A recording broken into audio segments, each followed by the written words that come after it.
Inspector, arrest mister Rajashekhar. ಯಾಕೆ?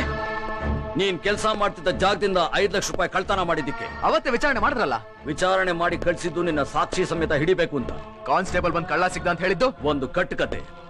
ನೀವು ನನ್ನ ಹತ್ರ ಕ್ಷಮೆ ಕೇಳಿದ್ದು ನಟನೆ. ಏನ್ ಹೇಳ್ತಿದ್ದೀರಾ? ನೀನು ಕದ್ದು ಮುಚ್ಚಿಟ್ಟಿದ್ದ ಹಣನ ಹೊರಗೆ ತೆಗಿಸ್ಬೇಕು ಅಂತ ನಾನು ಆಡ್ಸಿದ ನಾಟಕ. ನಾಟಕನ? ಎಸ್.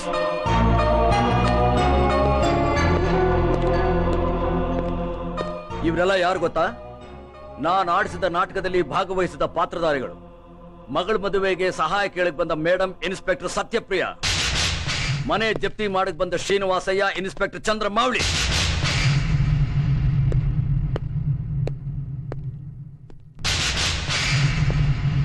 ಸ್ನೇಹಿತನ ಹತ್ರ ಸಾಲ ತಗೊಳ್ಳೋ ಹಾಗೆ ನಾಟಕ ಮಾಡಿ ನೀನ್ ಎಲ್ಲರೂ ನಂಬಿಸ್ದೆ.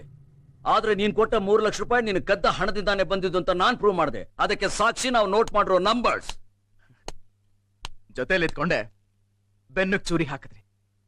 ಈಗ ನೀವ್ ಆಡ್ಸಿದ ನಾಟಕ ಅಲ್ಲ, ನೀವ್ ನನ್ನ ತಂದೆ ಬಾಳ್ತಿರೋದೇ ನಾಟಕ. Inspector proceed. ಬೇಡ ಬೇಡ, ಬಿಡಿ ಬಿಡಿ ಇನ್ಸ್ಪೆಕ್ಟರ್.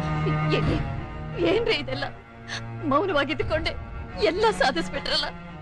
ಅಯ್ಯೋ, ಏನಾದ್ರೂ ಹೇಳ್ರಿ. ರಾಜು ರಾಜು, ನೋಡು ನೋಡು, ನಿಮ್ ತಂದೆ ಹತ್ರ ಕ್ಷಮೆ ಕೇಳಪ್ಪ ಕೇಳಪ್ಪ.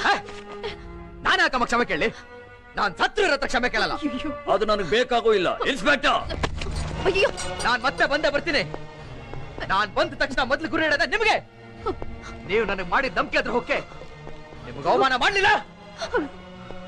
ಪ್ರಯತ್ನ ಪಡು. ಅಯ್ಯೋ, ಯಾವ ಡಿಪಾರ್ಟ್ಮೆಂಟ್ ನವರು ನಿಮ್ಮನ್ನ ಚಾಣಕ್ಯ ಅಂತ ಕರೀತಾರೋ ಅದೇ ಡಿಪಾರ್ಟ್ಮೆಂಟ್ ನವರಿಂದ ನಿಮ್ಗೆ ಅವಮಾನ ಮಾಡಿಸಿಲ್ಲ.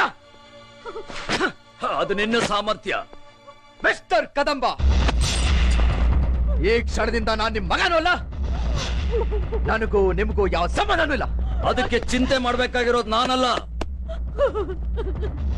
ರಾಜು, ನೀನ್ ಯಾಕಮ್ಮ ನನಗೋಸ್ಕರ ಆಳ್ತ್ಯಾ? ಅಲ್ಲಿದ್ದಾನಲ್ಲ ನಿನ್ ಗಂಡ ಕದಂಬ, ಅವನಿಗೋಸ್ಕರ ಆಳು. ರಾಜು, ರಾಜು, ಅಯ್ಯೋ ರಾಜು, ಏನಂದ್ರೆ ಏನಂದ್ರೆ ಇಲ್ಲಿ ನೋಡಿ ರಾಜು, ರಾಜು, ಏನಂದ್ರೆ ಏನಂದ್ರೆ ಅಯ್ಯೋ ಅಯ್ಯೋ